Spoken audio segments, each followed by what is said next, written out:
This is the universe made up of all space and time, filled with hundreds of billions of stars and galaxies.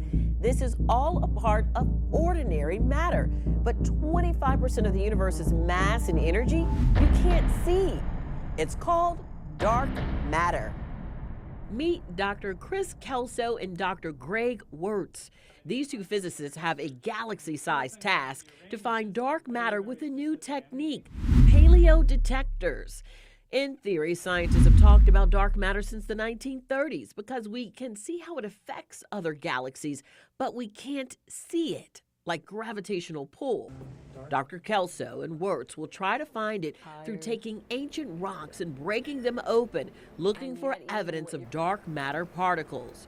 The minerals could have atoms in the crystals that could have been sitting for billions of years with traces of dark matter. If dark matter does interact with the atoms in the rock, it will create damage features.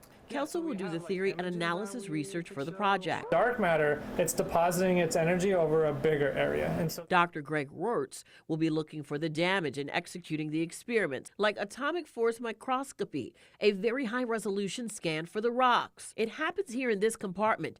It's about 6 feet by 20 feet, massive to analyze tiny pieces of mineral for scans and atomic scale microscopy. This is the optical setup that we're going to use to characterize some of those samples. The scan will be 1 micrometer, 1/1,000,000th of a meter square across. It takes about 20 minutes, a tedious process.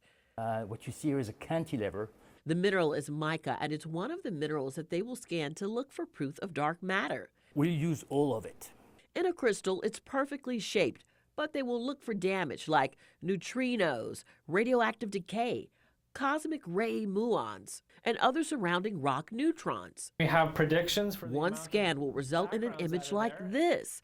They will look for damage to the crystal. If we count all of them up and say all of the normal things reach this number, if there are more than that, then we would say that extra amount might actually be coming from dark matter. Scientists have searched for dark matter in many ways, but the paleodetector technique is new. If they find it, they would be honored with a Nobel Prize and become famed science pioneers. A possible discovery for the final frontier.